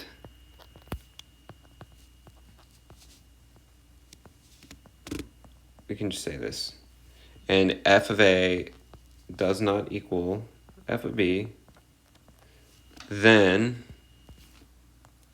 not w, then C, remember C is just our random x value, exists in the interval a, b. I'm not making this very clear, but this is brackets right here. This is parentheses right here. Such that n equals f of c. That is so messy, I'm so sorry. And now I have to erase it because I don't have enough room. So now what do we need to do? What we have to do is we're saying this is what we're trying to find. Okay. Where we have to prove that this occurs in the first 2 years where P of x equals 0. So we're going to need to essentially prove that. So we'll start out by making an equation of that. So P of x, we know it equals R of x minus C of x. We're told that. So we're just going to plug in the equations for those. So the R of x equation was 6t ln t plus 1 and minus the C equation, which we need to put this all in parentheses. Really important. It was 3 times sine of t plus 5. And here's what we must say. I'm going to say it in words. You would have to write it down. We're going to say that since this is continuous and this is continuous, P of x must be continuous. That's what you would have to say or write down. And I just can't right now because I don't have enough room. But now we're going to have to say, okay, so we're trying to say, all right, the point where this equals 0 has to be in between 0 and 2 years. So it said in the first 2 years, remember, first 2 years. So we're going to find f of 0 and f of 2. those are A and B, remember, that our value must be in between using the IVT. 0 and 2, because we say in the first 2 years. We basically would plug in the values 0 for these, 2 for this, like in this whole thing. I cannot show my work right now because there's not enough time or room. But if you plug in 0 for everything, the answer is -5 for f of 0. If you do 2, that is not something that we can do because we would end up with 3 times sine of 2. I don't know sine of 2, and you're not allowed to use calculator. So what we just have to say is that we at least know that it's greater than 0. It just has to be. So what I would say for this part is this. We also don't know ln of 3. That's another thing that we don't know off the top of our heads. But we know that this is going to have to be greater than 0. And now we can say this. P of 0, which is -5, is in between 0. P of 2 and P of 0 are in between 0.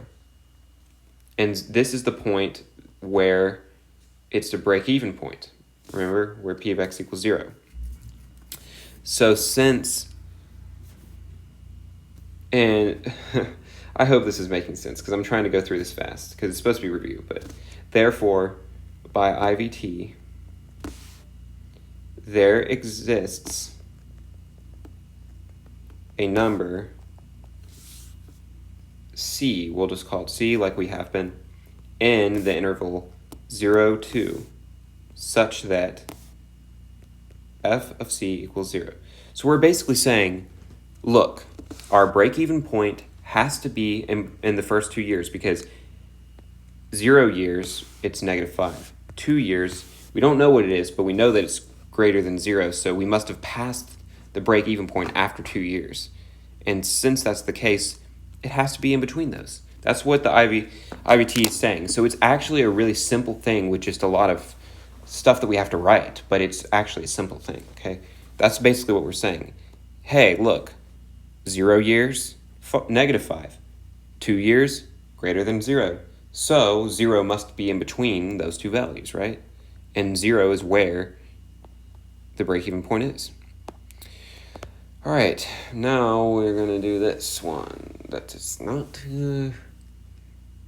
good. Okay. I say not good because it's going to take a long time, too. Okay. Find all the horizontal asymptotes. Okay. Well, let's review something first.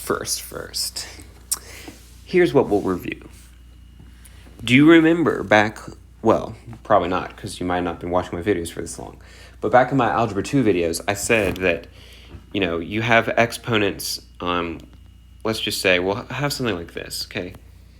The horizontal asymptotes are determined by the degrees of the numerator and denominator. If the degree of the numerator is greater than the degree of the denominator, then there is no horizontal asymptote because that's almost like a polynomial. It probably is. If they are equal to each other, the degree means the highest exponent. If the degree of the numerator and denominator are equal, then it is what the coefficients are of those. So let's just say it was like 3 and 4, then it would be 3/4, and horizontal asymptote is always y equals something. That's what line it is. If it's this, if the b is greater, then it's going to be 0. So those are what you need to remember. But we can't use that only in calculus now. We have to actually be like, yeah, that's the case, but we have to prove it. That's kind of how this class is. And this looks like a horrible problem. You might be like, oh, that's so bad. Yeah, well, we're going to find out that we have to write a lot in this problem, but it's actually not that bad. But we're going to just think about it for a second. Can we at least know what a horizontal asymptote might be? Well, let's look at the top part. What is the degree of the numerator? 1. What is the degree of the denominator? Well, you might be like, not really 2. It's not really 2 because there's square root over that. So kind of 1, 2. So it's the same in both. So that means it's the coefficients of both, but it's like, we're not really able to just be like, we might just be like, okay, 3 over -3. Or sorry, it's 3 over square root of 3, because those are the coefficients. Hey, I'm just going to give you a little hint. That actually is the answer. Not the only answer, though. That's the whole reason why we have to do a crazy thing that we're about to do. So we can still use the same thing as we knew from last time, but you actually have to do what we're about to do. So what do? Well, a horizontal asymptote, we're able to find it by finding the limit as x approaches infinity and negative infinity. Because remember, horizontal asymptote, if it's like this, we can be like, it can be like, stop right there, ooh. Or stop right there, like that, So that's what a horizontal asymptote is, and that's why we can use that. So here's what we're going to do. We're going to have to find the limit of the top and the bottom part from both sides of infinity. So that's why this is going to take kind of a long time.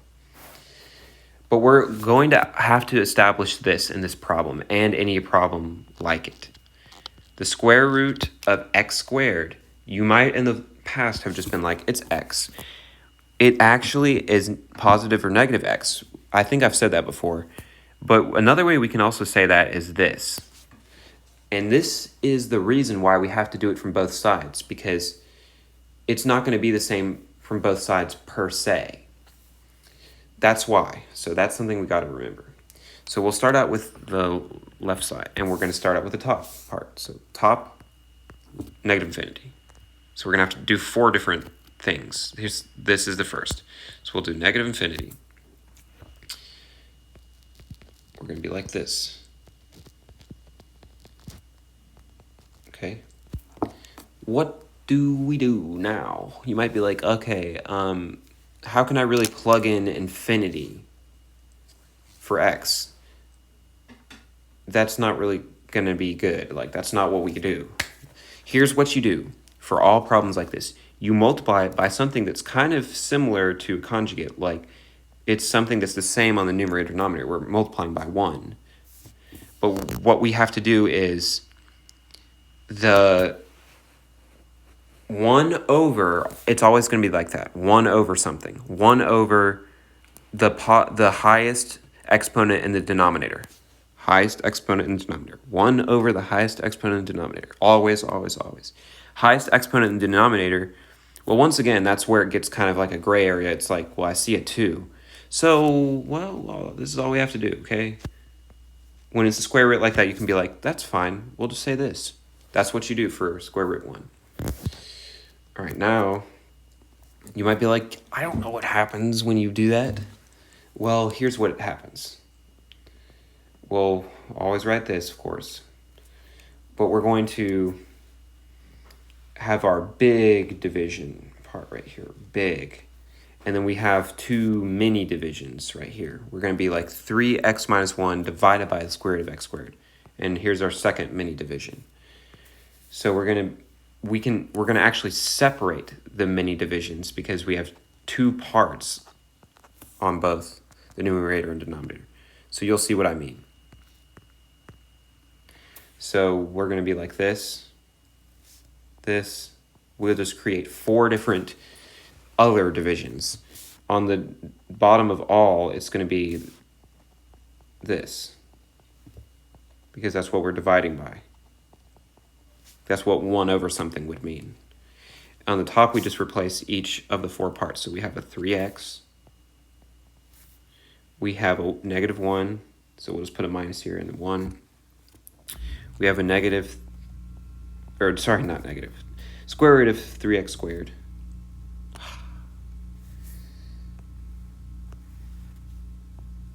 We have a plus 2. So plus 2. Ooh. Now we get to go crazy and cancel some things out. So tedious to write that every time, but we're going to be like,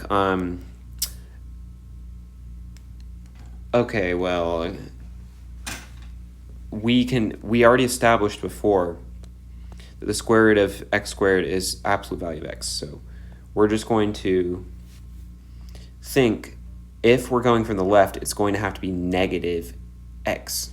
So we're going to just change that to negative x. Okay, so if the square root of if the square root of x squared equals the absolute value of x, since we're doing negative infinity, we're going to do negative x. So we'll replace all of these with negative x's where we need to. So we have 3x minus, I can't even speak right, 3x divided by the square root of x squared. So we're just going to be like, okay, 3x divided by negative x, or really just negative 3x over x. Once again, we'll do that here, but it would actually turn into a positive, right? Because if it's negative, already negative, and we have a negative x, then positive. Over here, we're going to be like, cancel out those. Now we just have root 3. And then we can include this all under one root.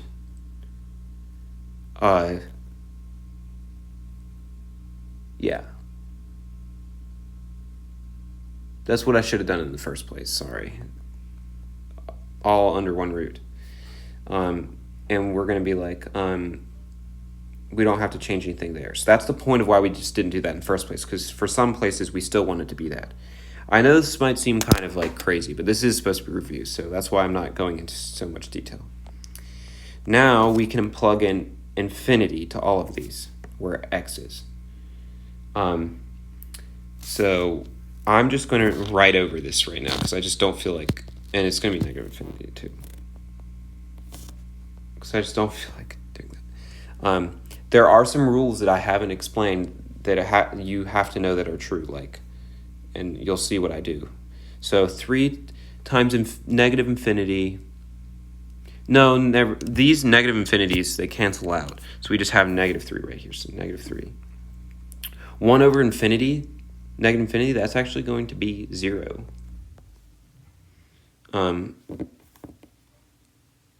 And, well, technically, it would be minus 0, but it doesn't even change anything anyways. But then 2 over negative infinity is also 0, so we have 3 over, gosh, dang it. I'm so sorry for that. I think it's because my wrist sometimes hits the side of it, and yeah. That's going to be 0. So our answer is negative 3 over root 3. Oh, my goodness. Remember how I said before, like, using what we learned in algebra, we already would know that, right? But we would think it's positive only. Because we do, remember, since the degrees are equal on both, it's just the coefficients. So we have negative 3 over root 3. The reason why is because technically, since it's an x squared over in a square root, that's why we get a negative and positive. So that was just the first of 4 that we have to do. However, for the second, I'm not going to do it. I'm just going to tell you what would be different. The second is the top part, but as the limit goes to positive infinity. Now, what would change? The only thing that would change is once we replace things with x that we did here. Now I kind of wish I didn't write over it. But remember how we replace things with x, because this equals absolute value of x, and since it was negative infinity, we did negative x. Now that it's positive infinity, we would do x. So the only thing that would change would make basically this a plus, and this a plus. So then the next horizontal asymptote is this. Okay? So we already have 2 horizontal asymptotes, and that's only for a top part. Now look at this guy down here. You might be like, oh my gosh. Yep, it's not a super fun process, but we're going to have to do it in this video, okay? So we're going to have to do the left hand and right hand limit of infinity for that bottom part. Let's just start out with the left again. Okay, so we have limit negative infinity of, it was 7e6x minus 2e3x plus 2 divided by 3e6x plus 3e3x. So long. So now you might be like, what do I do? Same thing as the other. Multiply by 1 over highest exponent in the denominator. 1 over, all right, highest exponent in the denominator, yay. E to the 6x, e to the 6x. Now, once again, we're going to be like, we're going to have a bunch of mini divisions, like I said before. So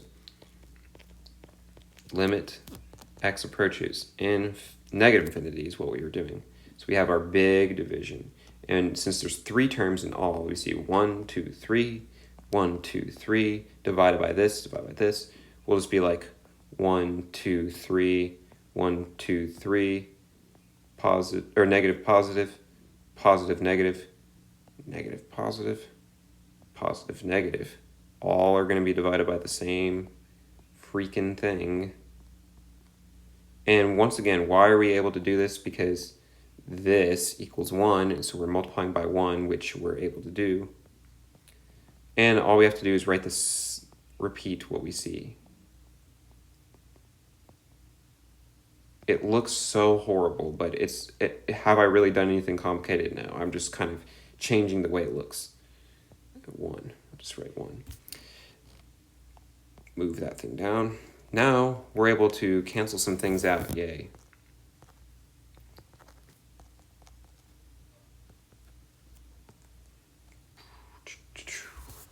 What about this? Cancels out, yay, 7. This 3 minus, when we're dividing, we subtract exponents. So it's going to be, we'll just say negative 3x. We don't really need to do the denominator thing anymore. We'll just keep it like that. And sorry, I can't really see what this is. Oh, that was just 2. There were no exponent there. That part we just have to keep as it is for right now. We can't do anything to that. This part we can be like, cancel out the 6x's. This part we can be like, once again, we can do this. And then this part we can be like this. Okay. Now, what we're going to have to do is know our rules. First of all, let's just think about the equation e to x, the graph of the equation e to x. It's like that, right? So as x, what happens as x approaches negative infinity? Y goes to 0 because it never can go below 0, right? So what happens over here? So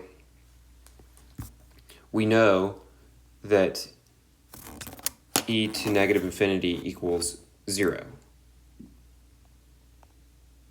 And we would have to establish that that's the same for 3 and 6. It doesn't matter that you multiply. Remember I said that before, way earlier in the video, that it doesn't matter if you multiply, add, subtract, do something small to an infinity. It's so big it won't change it. So e to anything times infinity will be 0. Negative infinity, I should say. Negative infinity.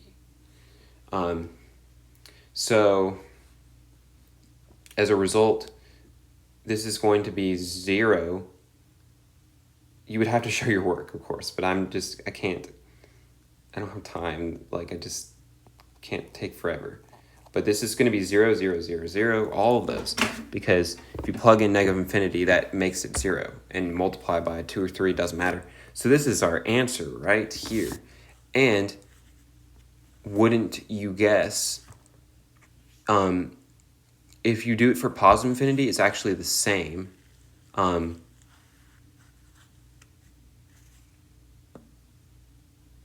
Yeah. Oh. What is wrong with me? I'm so sorry. For this one, you didn't actually have to do negative and positive infinity because, I'll tell you why. So For this one, it's not gonna, this is a continuous function, so it's gonna be the same anyways. So yeah, that's actually all we need to know. And guess what? 7 over 2. Is that what we would expect based on what we learned in algebra? Degrees are the same, so you do the coefficients. Look. So that's what I'm saying about these problems. It's like the answers are already there. Like you can see, these are what answers we got. These are the horizontal asymptotes. Oh. These are the horizontal asymptotes. Y equals -3 over root 3, +3 over root 3, and 7 over 2. Those are the 3. We got 2 there because, square root that resulted in 2. This is only 1 because it's continuous function. And so we see the answers were already there. You just have to do all this crap to prove it. So that's it. That's it for that problem. That's probably the last bad problem I'll have to do in this video. And I'm sorry that this video is so long, but I always say that, don't I? All right, continuing. We're going to skip most of these ones that we're about to do, but we're going to start out with this one. What is the maximum number of horizontal asymptotes that a function can have? This is just something you have to know. It's 2. It couldn't have more than 2. If you kind of think about it, like, let's just say a function was like this. Yeah, it's still a function. But remember, a function has to pass a vertical line test. So if it had more than 2, like if it had another one, then it would have to be like that, which is not considered a function. That's why it could only have 2. Now, how many vertical asymptotes can a function have? That's not a question, but it can have infinite. What is this? This is basically like saying, hello, what is the horizontal asymptote? That's kind of what it's being like. Like, so we're saying function, this is what it looks like. As x approaches negative infinity, well, it only can go up to 0. Like, that's all it can do. Whoa, what about this? Once again, it stops at 0. Whoa, what about this? Transformation, that would be 5 down. So, negative infinity, it approaches -5. Ooh. Choose appropriate values of a and b such that basically as x approaches negative infinity, it's 1. So we're kind of saying choose the values where the horizontal asymptote is y equals 1. Oh no, what do I do? Well, we use the rules that we know. So we know that if the degree of the numerator, I'm not going to use a and b since we already have that. So we'll just say numerator degree is greater than denominator degree. No horizontal asymptote. If they're equal, then it's the coefficients. If the denominator degree is the one that's greater, then it is 0. Well, right now, the numerator degree is greater. So there is no horizontal asymptote currently. So we have to be like, how do we make that stupid square to go away if we make a 0? So that's how they make this seem hard, but it's actually not. Right now, there is no horizontal asymptote because the degree of the numerator is greater, since there's that too. So how do we make that stupid thing go away?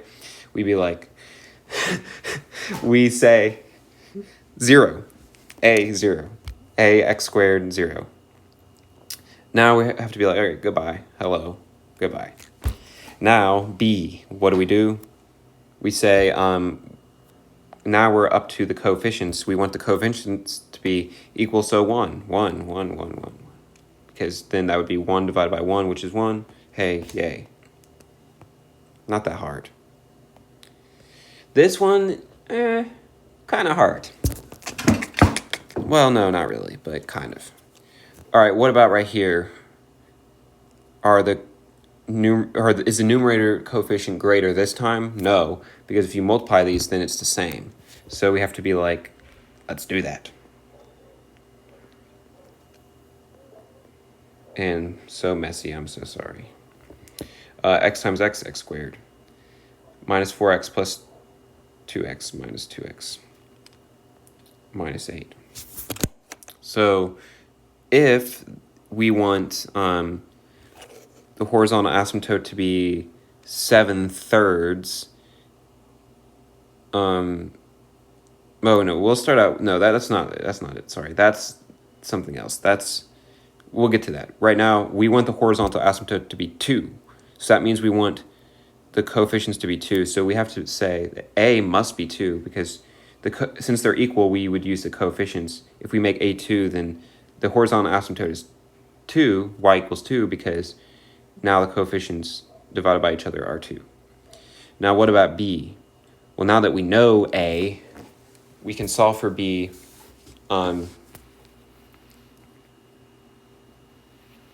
That would make those true. And we look at this, we're saying, this is kind of saying like, almost like this is a point. Now that's not necessarily true, obviously, because it's just a limit, but we're almost just going to say that right now. So we're going to plug in 4, and we would want the answer to be 7/3.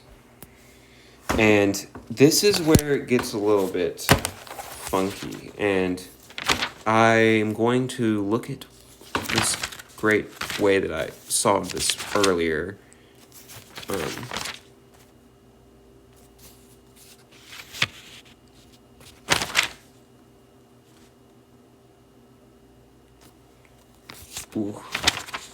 Okay, so the way that we need to go about doing this is we at least know that if you plugged in 4, what would happen, right? 0. So we're almost like, we need to factor and cancel out this x minus 4. We should just know that for us to be able to determine this. We would have to do that. So there's going to have to be a factor of x minus 4 in the numerator. Now, how do we even know? Well, we at least know there's going to be a 2 right here. So we have to be like this. 2x, it will be plus or minus something. And that's going to have to equal this, whatever we end up choosing. So we'll just start out with our FOIL. So the first, it's going to be 2x squared, inner, outer, don't know right now, last we don't know yet. But we're going to have to think for a second. Whatever this is, it's going to have to result in 7/3.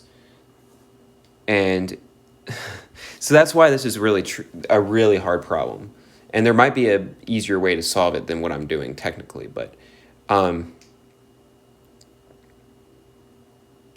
let's just say for a second, we'll just have to try, almost like trial and error, until we figure it out. So we can just say, let's just make B 5. So let's just say it was 5. Well, this is, as you'll see, this won't work, because we'll have minus 5x plus 20. Minus 24 is what we want. So that's kind of what we're looking for. Like, we want something to be minus 24. If we want it to be minus 24, we might say, how about maybe plus 6 instead? Yay, that's what we would get. And that's what it would be. So is B 6? No, it's not, because it's actually going to be -2, because when you put that together. So that's like a common mistake someone could make. But now we have to at least make sure that this is true. So if this, we would cancel these out, right? Now we just have 2x plus 6 minus x over 2. You plug in 4, this would be 8 plus 6, 14 over 6. 14 over 6 is 7/3, so that works. And we have a -2, and that's the answer. So let me just quickly recap on what I did for that B. We know the A was kind of easy to find. But the B, I was just like thinking, okay, we see this here. If we plug this into this equation, we're going to get 0 in the denominator. That's not good. 0 in the denominator, not good. So you have to figure out how to make this cancel out, like what we know how to do. So I created hypothetical factors like this. I'm like, don't know what this is yet. I'll just be like this. I know it's a 2 because we already knew A was 2. Now we're going to have to make a negative 24 here, so that's how I knew that it was going to have to be positive 6. And how did I get to this negative 2? Well, once I multiply this out, then the B term was negative 2. And when we plugged it in, it did equal 7/3. So that's why it works. So that's a tricky one, right? Okay, only like really a couple more questions left. A function never crosses its horizontal asymptote. False. That's just something you have to know. It could. We can be like this, and it can be like, hello, I'm not going to cross it right here, but... No, that's not a good example, sorry. It can be like, I'm not going to cross it right here, I'll just stop. But then I'll be like this at a different part, and then it could. Like, it could do something like that, technically. Cross it at a different point. But a vertical asymptote, on the other hand, that never will be crossed. For all functions, this side is the same as this side. No, not necessarily. Like, let's just try to think of an example where that wouldn't be the case. That x doesn't go to the same thing. Like, it could be like this, I mean, right?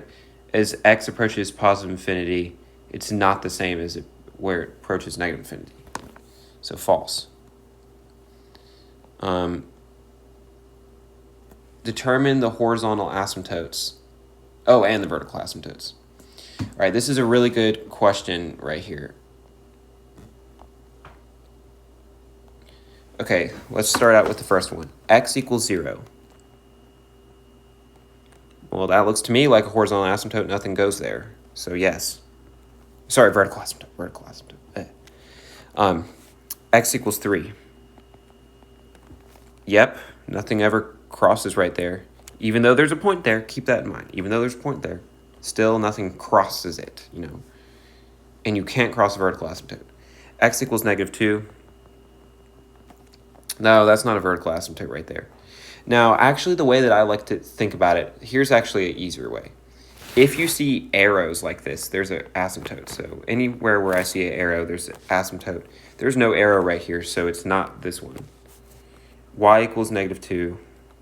That's going to be right here. I see an arrow. Yes, sir. Y equals 1. No arrows. This is not an asymptote. Even though nothing goes there, that doesn't mean it's an asymptote. We just see bounces. They bounce. So no. Right here, same thing. Nothing, it gets crossed, and you might think, oh, what about right there? No, it just bounces. I said trigonometric graphs, they don't actually have horizontal asymptotes. They just bounce off of it. So the answers are these 3. So remember, where there's the arrows. Skip that.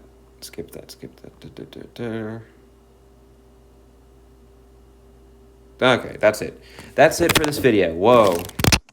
I'm so sorry that was so long. That's probably like the longest video I've made. Maybe? No, I think I one time made like a APUS history walkthrough that was like 3 hours. But that's all I have to say for this video. I hope this helped you to some extent review. Once again, please don't use these for purposes of cheating or anything. Just use it to review, and good luck on whatever test you might have. And sorry for that one mishap. What kind of question was it? I'm trying to even remember.